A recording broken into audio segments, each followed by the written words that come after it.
is saying about America's strategy. It changes by the day. What are journalists to make of it? Why have the Iranian authorities maintained their large-scale internet blackout in a time of war? They insist they have their reasons. Why is Israel saying that certain Gulf states are on its side? Is anybody buying that?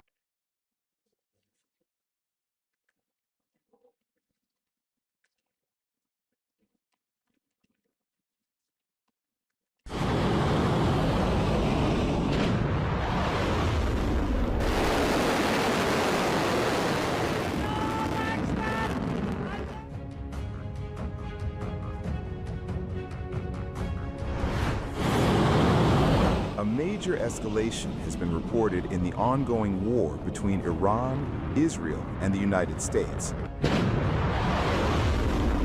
Iran has launched what it describes as the 54th wave of attacks in its military campaign, marking one of the most intense barrages since the conflict began.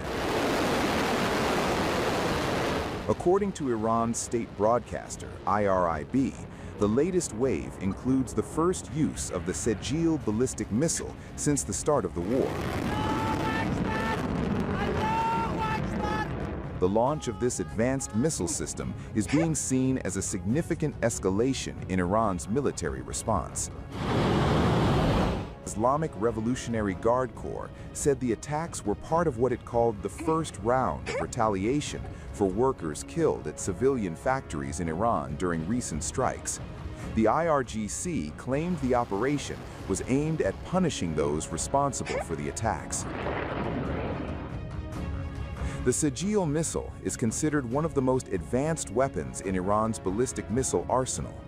Unlike older Iranian missiles that use liquid fuel, the Sejil runs on solid fuel, allowing it to be launched far more quickly.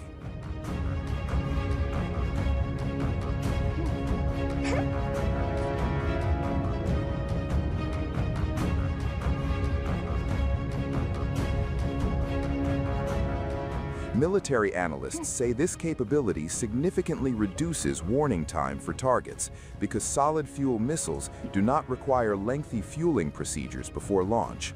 As a result, launch systems can be moved frequently and fired with much shorter preparation time. The Sejil is a two-stage medium-range ballistic missile believed to have a range of roughly 2,000 to 2,500 kilometers. That range allows it to reach Israel as well as several countries across the Middle East, including Saudi Arabia, Turkey, and multiple U.S. military bases in the region.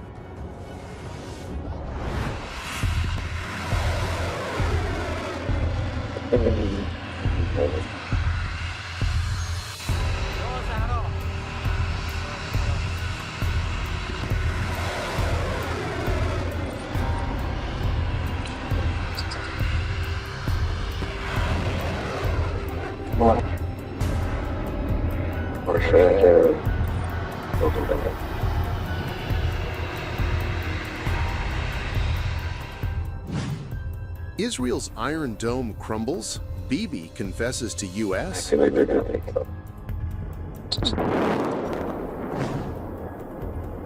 Iran's cluster warheads drain Israel's missile killers dry.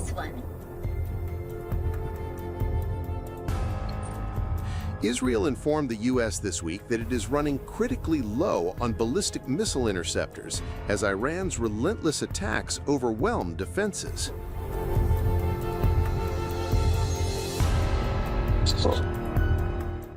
This was reported by Semaphore, which cited unnamed U.S. officials as its source. The U.S. has been aware of Israel's low capacity for months, as per the report, which further cited one U.S. official as saying, and I quote, "It's something we expected and anticipated." Round one. All of the harvests were whipped. Yeah. Israel had reportedly entered the current war already low on interceptors that were fired last summer's conflict with Iran. Now, the long-range defense system has strained under Iran's attacks. The situation has worsened for Israel following Iran's decision to add cluster munitions to its already deadly missiles, as reported by CNN earlier. This is likely to exacerbate the depletion of Israel's stock of missile killers. Most of Iran's ballistic missiles carry about 24 bomblets, but one of its weapons, the Khorramshahr, can be equipped with up to 80, according to experts.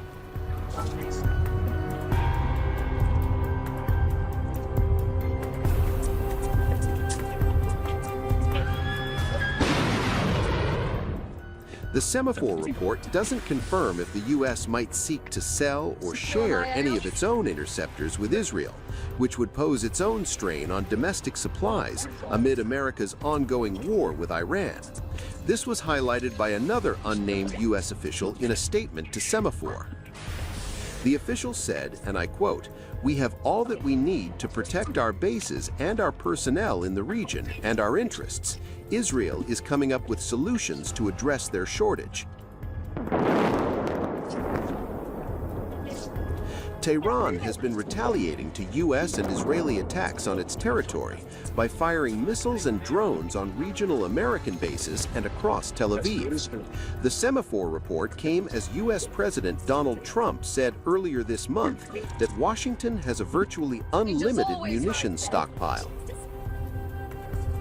Meanwhile, reacting to the report, White House Press Secretary Carolyn Leavitt said that U.S. stockpiles are more than enough to achieve Trump's goals against Iran and beyond.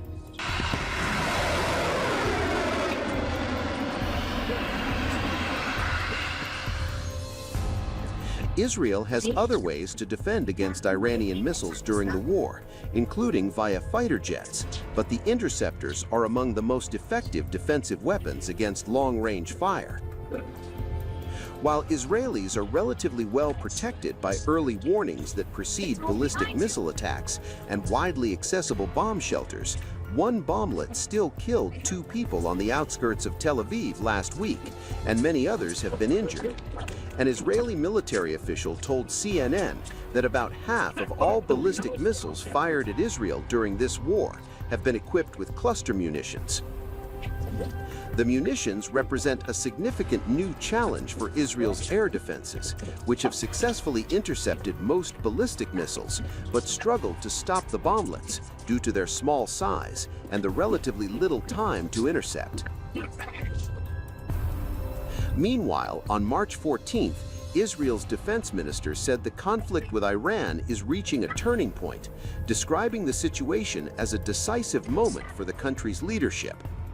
The global and regional confrontation with Iran, which is being spearheaded by United States President Donald Trump and Israel's Prime Minister Benjamin Netanyahu, is now escalating significantly and entering the decisive stage that will persist for as long as it is required.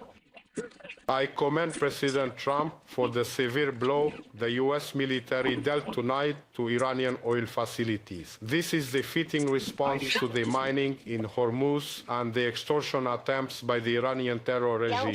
The Israeli Air Force also continues its powerful wave of attacks in Tehran and throughout Iran. Iran is employing regional and global terror and blackmail in an attempt to deter Israel and the United States from continuing the ongoing campaign, but it will be met with strong, unyielding, and uncompromising steel-like resolve. We are now entering the decisive final stretch in the struggle. It's between the regime's desperate attempts to survive, causing ever-increasing suffering to the Iranian people, and its ultimate surrender. Only the Iranian people can put an end to this through a determined struggle to overthrow the terror regime and save Iran. As Israel's interceptor crisis deepens amid Iran's ballistic onslaught, observers ask how long Netanyahu's defense stocks will hold.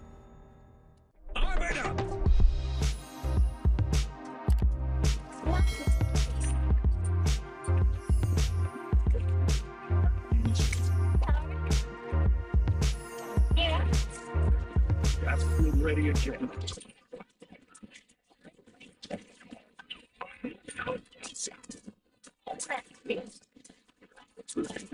Oh, since we last spoke. Iran has launched some of the craziest attacks we've seen since this war began. Trump has declared on stage the US has already won. Jake Paul decided that in the middle of a war was the perfect time to get involved, which perhaps why he was a tad bit nervous. The forgotten supreme leader is feeling so left out that he literally has switched to single player mode and he started randomly striking some islands. We finally got an update on how Nicolas Maduro is doing, and spoiler, not good. Conscription may be making a comeback? I mean, boy, a lot is going on right now. But the good news is that we've made it, somehow, to the end of another week. So kick your feet up, enjoy your Saturday, and let's stop the yapping. And I don't have the confidence after the Empire fell to say it. Let's get cracking.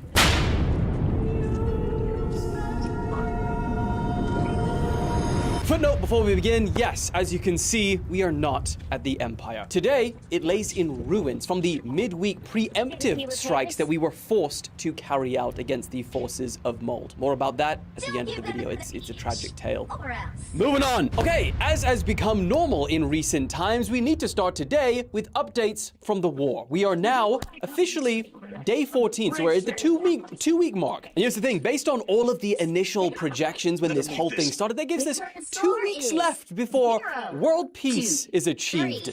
And we can leave this all behind us. Think that's gonna happen? So, here's what's been going on since we last spoke. Firstly, it seems that Iran has really ramped up attacks on civilian ships because there were 6 struck in the last 48 hours alone. Yesterday, one of the vessels was from Thailand with all of the crew having to be evacuated with help from the Thai Navy, so another freaking military has got involved now. And then 2 other ships reported being attacked that same day. Then, just overnight, 3 more ships were hit. 2 were oil tankers off the Iraqi coast with 38 crew members having to be rescued. One of them has died. And then the latest was this insane footage. And it shows an Iranian, what seems to be one of those suicide unmanned ships crashing into this US-owned oil tanker in the northern Persian Gulf last night. And then there's this footage, which Alex is so kindly showing you right here. Boy, does that not look like some end of day stuff right there. Now, what it actually is a huge barrage of rockets that was launched by Hezbollah, Lebanon, and over 100, it's believed, towards Israel. And the attacks don't even stop then. As I said, it's been so relentless over the last couple of days. Iranian drones, they crashed into an oil storage facility at a port in Oman, and whenever an oil storage facility is hit, boy, is it create one wild explosion. Also, Dubai keeps on getting hit because a glass high-rise in Creek Harbor, which is, supposedly a very nice area, that building was hit. All residents were safe. There was no injuries, but still, it's not what you'd expect with these beautiful, pristine buildings in Dubai. And this was all going down while Trump said at the same time at a speech in Kentucky, this. Operation Epic Fury. Is that a great name? Well, it's only good if you win. You can only... And we've won. Let me tell you, we've won.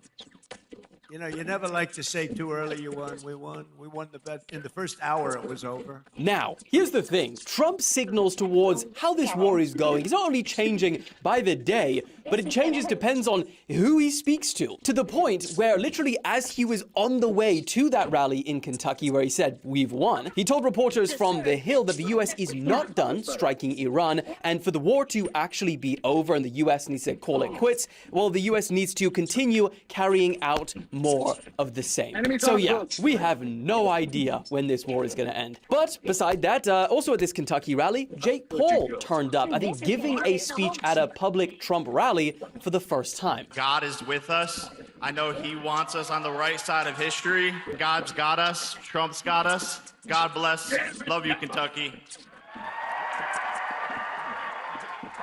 Now, it took me a few watches to kind of notice, but boy, them sweat brother was nervous. And it kind of confused me because Jake Paul is someone that has got billions of views online. He's been the center of the public eye for years. He's fought in front of thousands of people. Bro got his jaw broke in front of hundreds of millions. So you'd think a 30-second speech at a Trump rally would just be another day for him, but clearly not. And yes, I did check the weather in Kentucky, and it's not even hot right now. In fact, it's pretty cold. But then again, as we've learned from Elon Elon Musk, for example, it doesn't matter how much you've achieved in regular life or how much stress you've been under. Politics, when you get involved in that, it's a whole other animal. I mean, it even sent Elon Musk packing. Like, brother was in there for a few months and all of his companies started going like this. And I guess it's not only that, but Jake Paul is also coming out at a time right in the middle of a huge,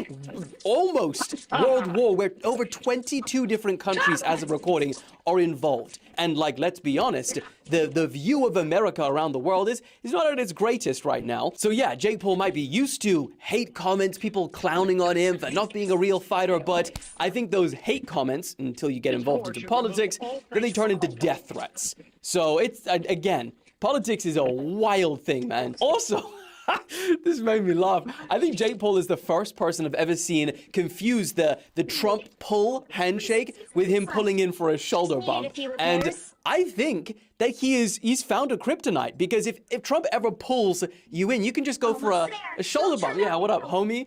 And that would break all of the power moves.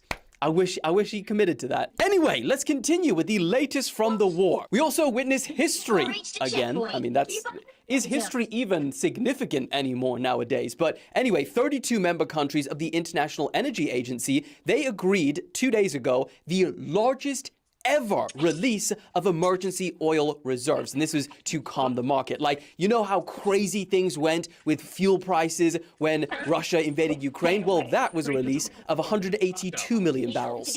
They released, this time, 400 million barrels, and they're saying that this might not even touch the markets. That's crazy. And then lastly, on the war updates, CNN has been told the real reason that Iran's new supreme leader has not yet been seen in public. And he reportedly has suffered what they claim a fractured foot, lacerations to the face, and other minor injuries sustained in the US-Israeli airstrikes that killed his father on the first day. Now, what's pretty crazy about laceration to the face, fractured foot, other sources are saying something completely different. So Pete Hegseth came out and said that he was disfigured, and then Daily Mail came out and they said that they were using sources that spoke with The Sun newspaper, if you know that one. But they were claiming that instead of a cracked, broken foot, no. He said that up to 1 or 2 legs was chopped off, and that he's in a coma, and he doesn't even know that a war is happening. So, 2 massive extremes from 2 different sources. And Mujtaba Khamenei did actually give his first speech to Iran, but it wasn't read by him. It was read by a TV presenter, and so we still have not seen him. Obviously, a lot of propaganda is going to be flowing around, so we don't know until we actually see him for the first time which is going to be true. But what do you guys think? Do you think the CNN, just a fractured foot, is going to be true, or the Daily Mail, where he's lost 2 legs and is in a coma? Let me know your thoughts in the comments, but for now, moving on! Also, another crazy story that I read today: if you're living in the UAE, you might wanna watch out what you're posting online right now. Because according to latest reports, 20 people in the country have now been charged in connection with, quote, filming, posting, and engaging with videos of the Iranian strikes. Yes, you heard that right. Engaging. What? So apparently this is a violation of the UAE's cybercrime laws, which prohibit anyone from the country to share images or footage of war, which, quote, results in inciting panic among people. It's pretty vague, I must admit. Causes rumors or disrupts public security. So I guess by posting images of drones hitting buildings and stuff, which did happen, it definitely does cause panic.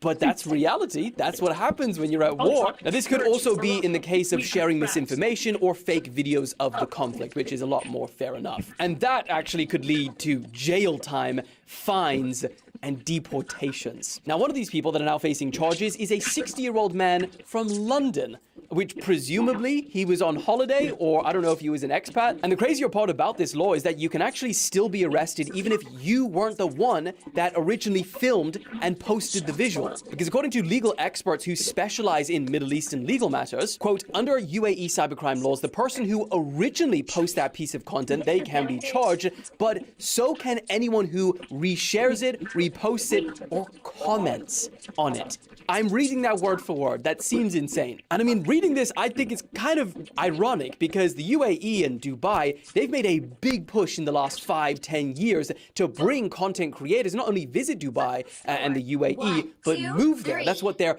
10-year golden visa is. But content creators specifically, especially if you're arresting people from foreign countries, that's what they do.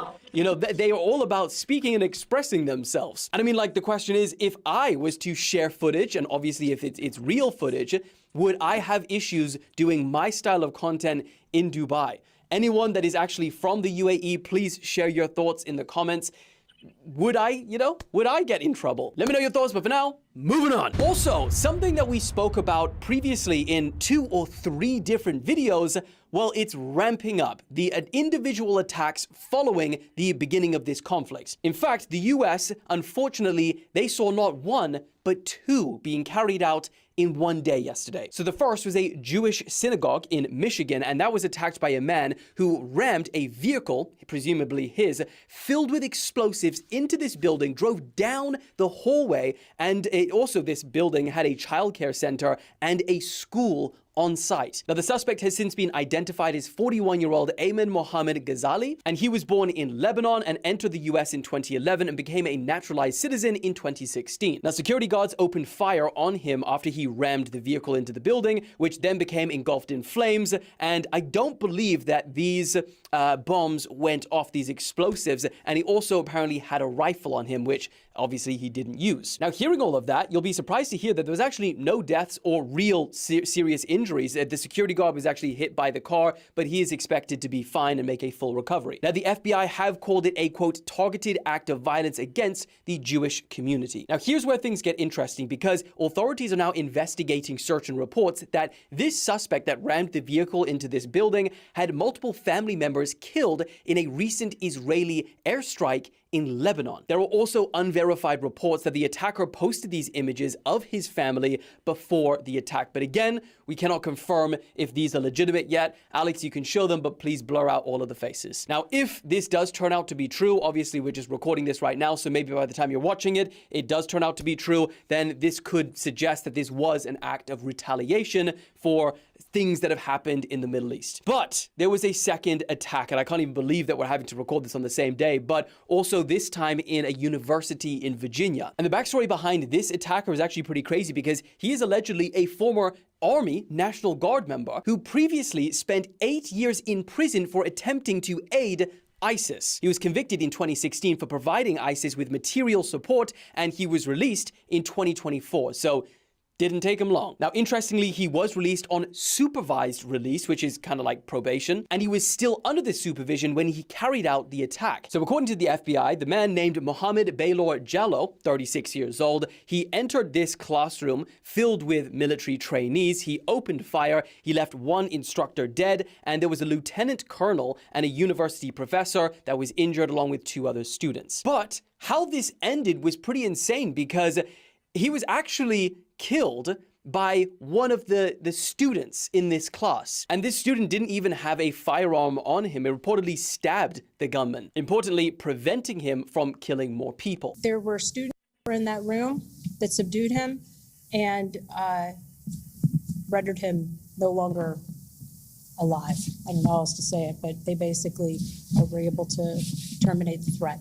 Now, the FBI are treating this as an act of terrorism, but damn, to that student, that's a pretty huge act of bravery. But insane times we are living through, guys. Let me know your thoughts on this story, but for now, moving on. Also, since we last spoke, the forgotten supreme leader, Kim Jong-un, he is really feeling left out. I've never seen someone suffer from peace. All of my friends are going places, start families of their own. They're bringing flowers, baby. Am I the last to know this ain't a celebration? Is it my funeral? Because, I mean, 22 countries, as of recording, maybe more by the time you're watching this, are now involved somehow in the conflict in the Middle East, but somehow one of them is not North Korea. But I am fighting my anxiety. I don't stand a chance. I haven't laughed like this And I mean, to make sure that the world doesn't forget that bro has bombs too, yesterday, Kimmy, along with his daughter, who is just being seen everywhere right now, they personally oversaw the tests of their new strategic cruise missiles fired from this 5,000-ton naval destroyer warship. For what point, you ask? Not really any, because there wasn't anything to strike. It was just get it on camera, film it, let's just put it out there, remind the world we're still here. You know, they hit some random islands off North Korea's west coast, and the state media said it was a massive success. And even decided after to do a nice photo op together, both testing out the military's guns. Just a classic bring your daughter to work day. Now listen, Kim, damn it. I can't believe we're even here right now and having to have this conversation, but we've moved on to other supreme leaders, okay? I mean, it's not you. You're still hella scary. You got the nuclear weapons and all of that, but they got the Strait of Hormuz. I hope you can understand. You're just not our top priority supreme leader at the minute. I hope you can understand. Now, moving on to other supreme leaders. On that note, it's been a while since we've heard from Nicolas Maduro, hasn't it? Well, actually, as of recording, we got an update. So he's being held in this very small jail cell at the Metropolitan Detention Center in Brooklyn, New York. And he's actually being kept in a special housing unit, which should have been where Epstein was being held. He's in isolation. Now, reportedly, this cell, it has a metal bed, a metal toilet, and a small window and a toilet. Did I say toilet twice? I might have. It's mold. The mold got its licks in. I haven't come out of the battle unscathed. You guys thought it was really funny that I said we live in a world that's having a big effect on the world. Well, it's true, actually. Huh?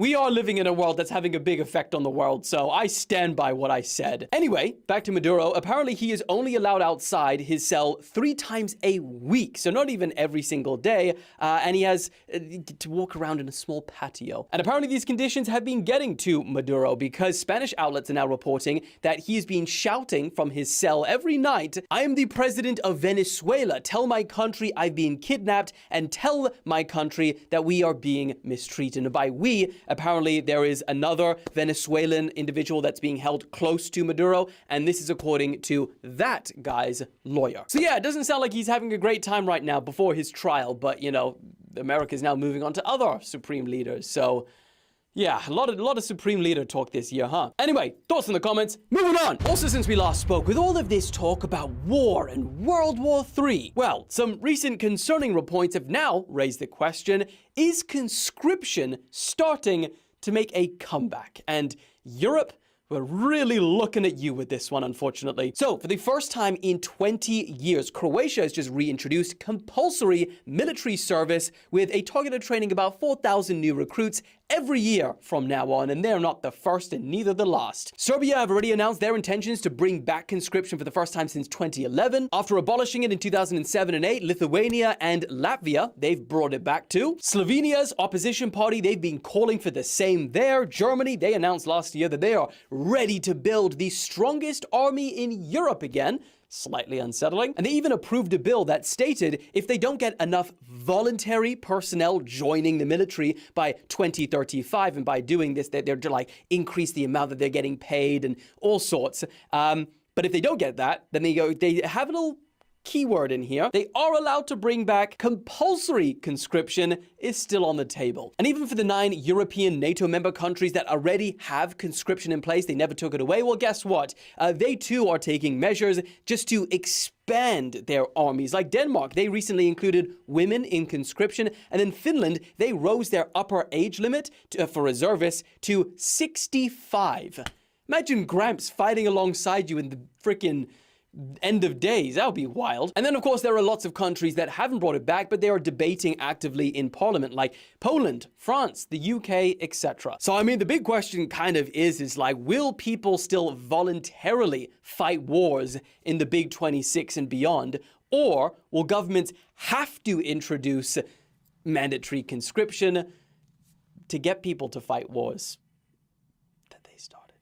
Moving on! Okay, this next story is seriously wild, and Alex is gonna have a run riot with this one, I'll tell you that. So a retired Air Force general has vanished, and no one has seen him for over 2 weeks. And this isn't just some old retired any officer that's disappeared. This guy held some of the most high-level sensitive roles in the US military. And I mean, he was even involved in research into UFOs. Yes, yeah, there we go. Alex is sat up on his chair. Look, Alex, he has not been abducted by aliens, which is probably the first way your mind went. Shut up. Here's what we actually know, so we can all laugh at Alex. I mean, we don't have that. We don't know if he's been abducted, but he's probably not. Here's what we know. His name is William Neal McCasland, and on the 27th of February, he left his home in Albuquerque. You got me.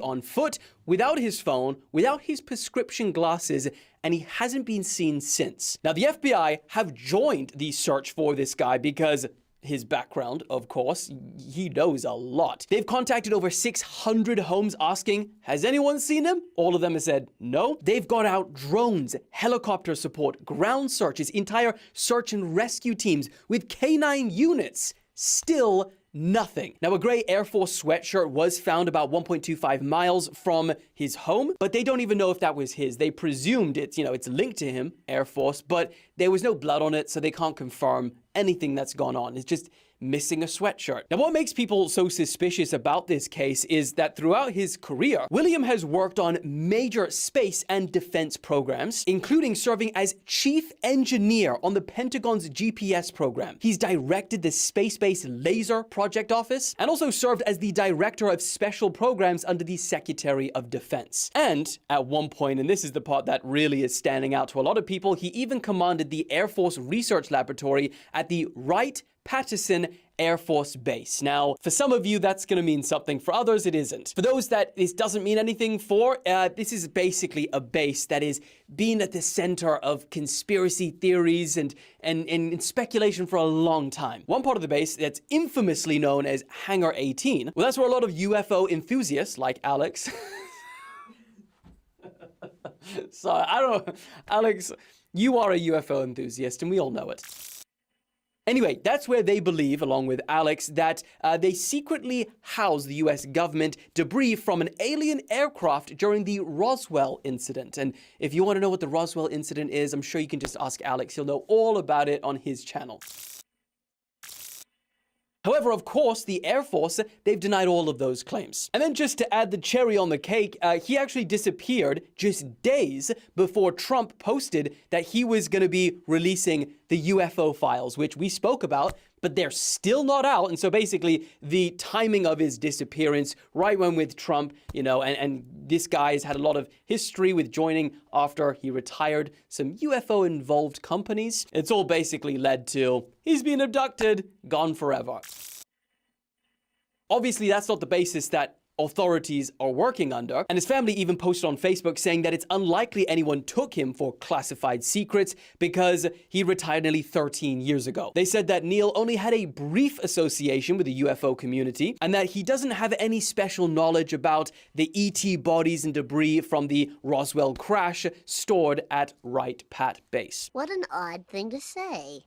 Authorities have also said they have found no evidence of foul play so far, but they are still considering all possible scenarios. A little bit of a mystery right now. But what do you guys think? Is this just an ordinary missing persons case or something bigger? Let me know your thoughts. Moving on. Also, for everyone watching this video right now, instead of traditional news on your TV, well, I want you to pat yourself on the back right now, okay? Because you are the reason for this next story. YouTube has now been confirmed to be generating more ad revenue than Disney, NBC, Paramount, and Warner Bros.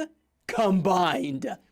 That's crazy. Now, according to new estimates from media research firm MoffettNathanson, these four traditional competitors, they earned a combined of $37.8 billion from ad revenue in 2025. Well, YouTube, they earned over $40 billion, and that's only going up. Obviously, this is just ad revenue, not total revenue. That's a different story because Disney is Disney. But still, think about what that means. All of these companies that are trying to show off their brand or their service, they'd rather go with putting it on videos with creators, you know, like myself, over the Hollywood elites. Let's frame it that way. Sounds much better, doesn't it? Yeah, the little guy wins.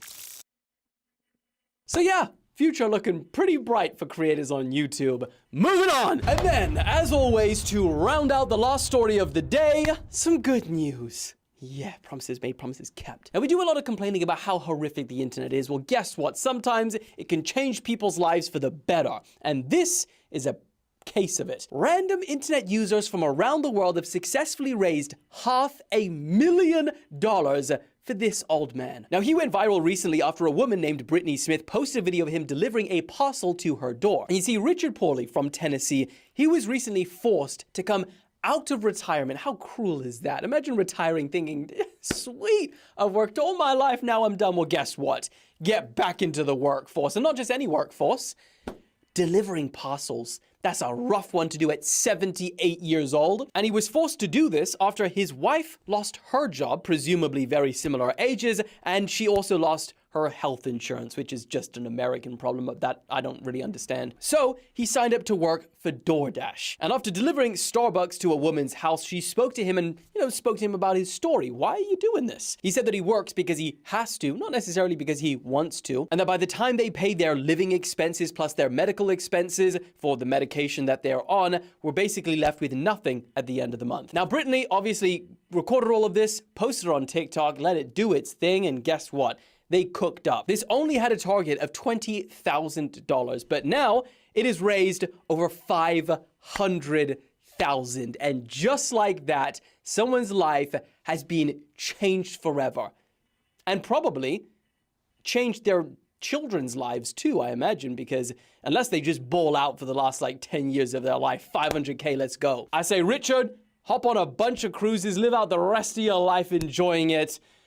It's on TikTok, I guess. And then, obviously, the empire has fallen. Currently, we, all of the citizens of the empire, along with their supreme leader, we are a people without an empire currently, just wandering the wilderness. I don't know where our next home is going to be. It'll be better. We need to get on our feet again, kind of like Richard, all right? We'll figure it out. I will figure it out as the supremest of all leaders. But until we rebuild from our great battle against the forces of mold, we are a people without an empire, all right? Have a fantastic weekend roaming the desert. I'll rebuild our empire very soon. Don't you worry. But as always, I'll see you guys on Tuesday, and let's stop the...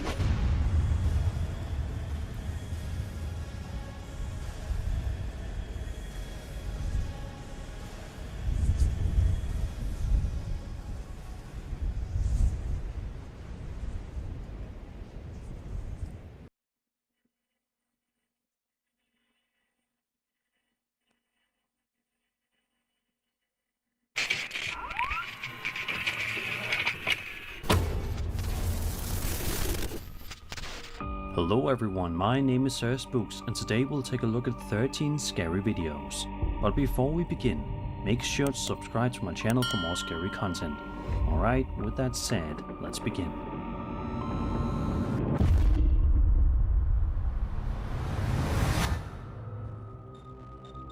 In September of 2015, a YouTuber known as X-Man Gage posted a video to his channel showing himself wandering through his house while clearly shaken by something that seems to be happening around him.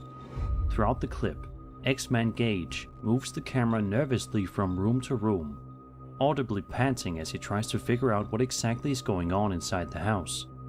The tension builds quickly as the situation seems to spiral further out of control. Take a look. What the f...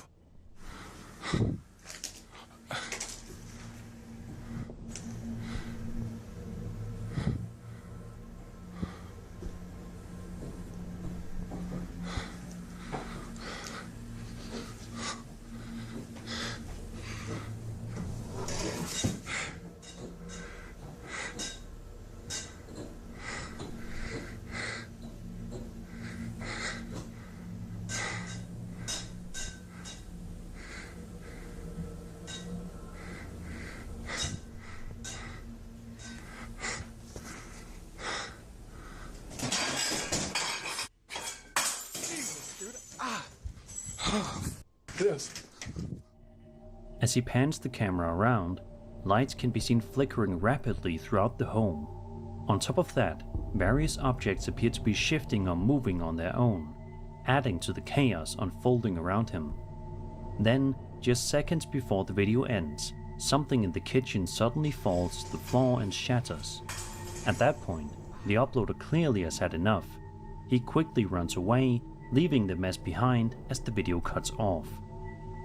Some viewers believe the activity shown here resembles classic poltergeist behavior.